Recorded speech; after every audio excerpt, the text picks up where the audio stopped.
الحمد لله رب العالمين والصلاة والسلام على سيد الأنبياء والمرسلين أما بعد فأعوذ بالله من الشيطان الرجيم بسم الله الرحمن الرحيم واعتصموا بحبل الله جميعا ولا تفرقوا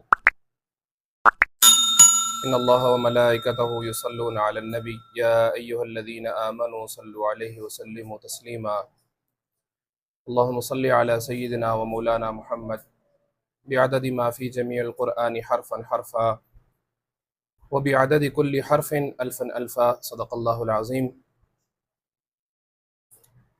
مجھ سے قبل حضرت مولانا عمار صاحب نے اور مولانا اسد صاحب نے جس موضوع کے اوپر گفتگو کی، میری بات اور میرا موضوع اسی کا تتمہ اور اسی کو اختتام کے اوپر لے کر جانا ہے، اور جو موضوع مجھے دیا گیا وہ ہے فکری گمراہیوں کے منابع اور جدید مفکرین کا جائزہ۔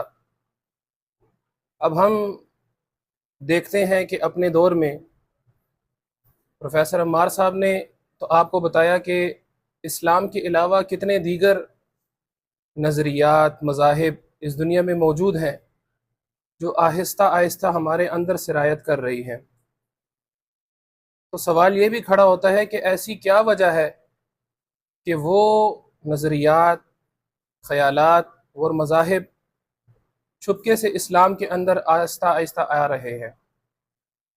انہوں نے تو ایک وجہ اس کی احساس کمتری ہماری بیان کی کہ اس بنیاد کے اوپر ہم اپنی شناخت کو، اپنے نظریے کو پس پش ڈالتے ہیں اور دوسرے کے نظریے کو لیتے ہیں۔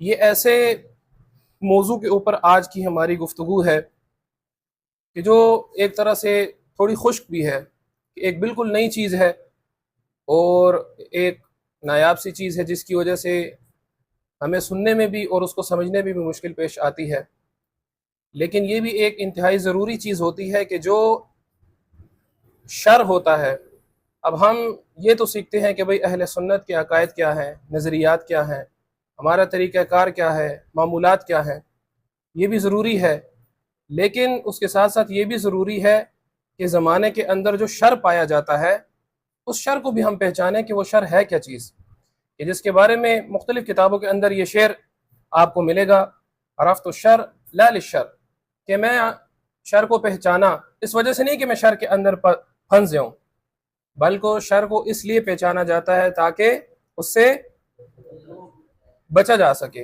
ومن لم یعرف الشر، اور آگے دوسری بات کہ جو بندہ شر کو نہیں پہچانتا تو بالآخر کیا ہوتا ہے، وہ اس شر کے اندر واقع ہو جاتا ہے، اس شر میں پڑ جاتا ہے۔ تو یہ جو آپ کو ازمز کے متعلق آج کی گفتگو میں ہم نے بتایا، اس کا مقصد بھی یہی تھا کہ سب سے پہلے تو ہم خود اس چیز سے بچیں، اور جب ہم بچیں، اس کو پہچانیں، تو دوسروں کو بھی، عام مسلمانوں کو بھی ان ازم سے، ان چیزوں سے ہم لوگوں کو بھی بچائیں۔ تو آج کی میرا جو موضوع دیا گیا کہ جو آپ کی اسکرین پر ہے کہ فکری گمراہیوں کے منابع، یعنی ہمارے دور میں جتنی بھی فکری گمراہیاں موجود ہیں اس کی اصل جڑیں کیا ہیں، اس کا مصدر کیا ہے، اس کا منبع اور ماخذ کیا ہے، وہ اصل میں آتی کہاں سے ہیں۔ ایسی کیا چیز ہے کہ ہم دیکھتے ہیں کہ کوئی بھی نظریہ مغرب میں، امریکہ میں یا غیر مسلموں کے ہاں پایا جاتا ہے، وہ آہستہ آہستہ مسلمانوں کے اندر آ جاتا ہے۔ تو اس کے اوپر ہم نے تجزیہ کرنا ہے، اس کے اوپر گفتگو کرنی ہے کہ وہ ہمارے اندر کیسے آ جاتا ہے۔ تو اس کے لیے آج آپ کے سامنے دیکھیں کہ یہاں پر موجود ہے کہ مغرب نے، خصوصاً یو ایس اے نے ایک ادارہ قائم کیا 1948 کے اندر، رینڈ کارپوریشن کے نام سے۔ اس ادارے کا کام یہ تھا کہ دنیا میں جہاں کہیں بھی مغرب کا اور امریکہ کے مخالف جو بھی چیز ہے، چاہے سیاسی لحاظ سے ہو، مذہبی لحاظ سے ہو، عسکری لحاظ سے ہو، جو بھی ان کے مخالف کوئی چیز ہے اس کو وہ کسی طریقے سے ایسے کریں کہ وہ ان کے موافق بیٹھ دے۔ اس ادارے کا مین مقصد ہی یہی ہے، اور اس کا قیام بھی کیا گیا، اور 2-3 سال قبل اس کا بجٹ آپ دیکھیں تو یہ تقریباً $400 ملین کا اس کا سالانہ بجٹ تھا، یعنی اتنا پیسہ اس کارپوریشن کے اوپر لگتا ہے۔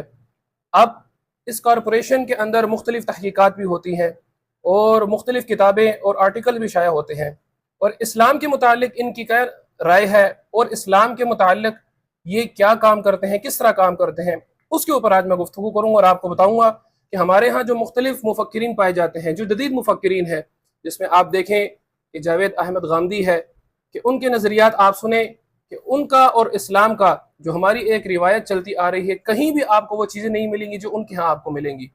اسی طرح اور جدید آپ نے فتنہ دیکھنا ہے، مرزا محمد علی انجینئر کا فتنہ دیکھیں کہ کس طرح اس نے اسلام کی ایک ایک شخصیات کے اوپر، اسلامی عقائد کے اوپر نیچے سے جاتے رہے، صحابہ اکرام علیہم الرضوان بلکہ انبیاء اکرام علیہم السلام کے اوپر بھی طعن و تشنیع کی۔ اب یہ وہ جدید مفکرین، جدید دانشور ہیں کہ جو اسلام کے خلاف اور اسلام کی جڑوں کو کمزور کرتے ہیں۔ آیا یہ لوگ جو اسلام مخالف ہیں، ان کو اتنی شہرت کیسے مل جاتی ہے، اتنے اوپر کیسے آ جاتے ہیں، اور اتنی بڑی تعداد کے اندر ان کو فالوور کس طرح مل جاتے ہیں، لوگوں کو اتنا متاثر یہ کس طرح کر دیتے ہیں؟ یہ سارا کام جو کیا جاتا ہے وہ یہ کارپوریشن جو آپ کے سامنے ہے، رینڈ کارپوریشن، یہ ان کا عندیہ اور ان کا کام ہی یہی ہے کہ ایسے لوگ جو جدید لوگ ہیں، جو نئی بات کرتے ہیں، ایسی بات کرتے ہیں کہ جو اصلی اسلام کا تصور نہیں ہے۔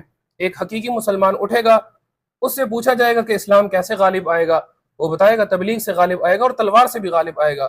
لیکن آج کے جدید مفکرین وہ کہیں گے نہیں بس دعوت دیں گے، دوسرا ہمارا کوئی کام نہیں، تبلیغ کریں گے، تلوار سے ہم دین نہیں پھیلے گا۔ تلوار کی بات ہم کرتے ہیں تو امریکہ اور دیگر جو مغربی ممالک اور مغربی مذاہب ہیں ان کے ہاتھ کھل جاتے ہیں۔ تو ان کا کام ہی یہی ہے کہ مسلمانوں میں ایسے مفکرین کو اوپر لے کر آئیں جو ایسی چیزوں کو، جہاد کو یا دیگر ایسے افکار یا ایسا نظام جو اللہ تعالیٰ کا دیا ہوا نظام ہے، جس طرح پہلے بھی پروفیسر صاحب نے بات کی کہ اصل نظام اور اصل حاکمیت صرف کس کی ہے؟ اللہ سبحانہ و تعالیٰ کی، اللہ کے علاوہ کسی کی بھی نہیں ہے۔ تو یہ کارپوریشن ایسے ہی مفکرین کو آگے لے کر آتی ہے کہ جو اس چیز کو مدھم کرے، اس چیز کو ختم کرے، اسلام کی جو ایک سالمیت اور ایک عالمیت ہے اس کو ختم کریں۔ اب آگے آپ دیکھیں کہ اس رینڈ کارپوریشن نے یہ دو کتابیں شائع کی تھی۔ پہلی ہے سول ڈیموکریٹک اسلام، یعنی اسلام کو جمہوریت کے طور پر پیش کرنا، کہ جمہوری اسلام کو پیش کرنا، اور دوسری بلڈنگ ماڈریٹ مسلم نیٹورکس، یعنی مسلمانوں کا جدید نیٹ ورک، یعنی ایسے مسلمانوں کا نیٹ ورک بنانا، ایسے لوگوں کا مسلمانوں کو اجتماع جمع کرنا کہ جو جدید قسم کے لوگ ہیں۔ اس کی ایک سمری کے طور پر آپ کو اس کتاب کے بعض اقتباسات آپ کے سامنے پیش کروں گا کہ یہ رینڈ کارپوریشن، یو ایس اے اور مغربی افکار جو ہے مسلمانوں کے اندر کس طرح کام کرتے ہیں۔ اب دیکھیں ان کی کتاب کی سمری ہے، تمام پوری کتاب تو نہیں پڑھی جا سکتی لیکن اس کے چند اقتباسات اور اس کا خلاصے کے طور پر دیکھیں کہ اس کتاب کے شروع میں انہوں نے کیا بات کی۔ نظر آ رہا ہے آپ کو کہ یہ کتاب یہاں سے شروع ہوتی ہے۔ یقیناً اس میں کوئی شک نہیں کہ معاصر اسلام ایک نازک اور غیر یقینی حالت میں ہے، جو اپنی اقدار، شناخت اور دنیا میں اپنے مقام کے حوالے سے داخلی اور خارجی جدوجہد میں مصروف ہے۔ مغرب اس جدوجہد کے نتیجے کو سمجھنے، اس سے ہم آہنگ ہونے اور ان پر اثر انداز ہونے کی کوششیں تیز کر رہا ہے۔ یعنی جو اسلام کے داخلی مسائل ہیں، خارجی مسائل ہیں، داخلی مسائل ہمارے دیکھیں کہ کس طرح ہمارے آپسی مسالک کے ہوں۔ ایک مسلک ہم اہل سنت کے اندر دیکھیں کہ کس طرح ہمارا شیرازہ بکھرا ہوا ہے، اور یہ ہمارے اندر ہی اتنے مسائل ہیں کہ ہمیں فرصت ہی نہیں ہے کہ ہم دیکھیں کہ اسلام کو باہر سے کیا مسائل پیش آ رہے ہیں۔ تو یہ رینڈ کارپوریشن کہہ رہی ہے کہ ہم یہ کوشش کر رہے ہیں کہ ہم اندر بھی مداخلت کریں کہ اسلام کے اندر جو مسائل ہیں، اور باہر سے جو اسلام کو مسائل پیش آ رہے ہیں ان کے اندر بھی مداخلت کریں، اور ان کو مزید ان کے اندر ہم اپنا اثر رسوخ پیدا کریں۔ واضح طور پر امریکہ جدید صنعتی دنیا در حقیقت پوری بین الاقوامی برادری ایک ایسے اسلامی دنیا کو ترجیح دیتی ہے جو بقیہ عالمی نظام سے ہم آہنگ ہو۔ دیکھیں باقی عالمی نظام دنیا میں کون سا نظام ہے؟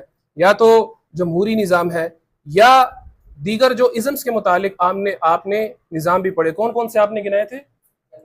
کیپٹلزم ہو جا، سوشلزم ہو گئی، یہ ایسے نظام ہیں کہ جو دنیا آج اس کے اوپر چل رہی ہے۔ آج کوئی بھی ایسا ملک نہیں ہے کہ جو کہے کہ میں سود کے بغیر ملک چلا سکتا ہوں۔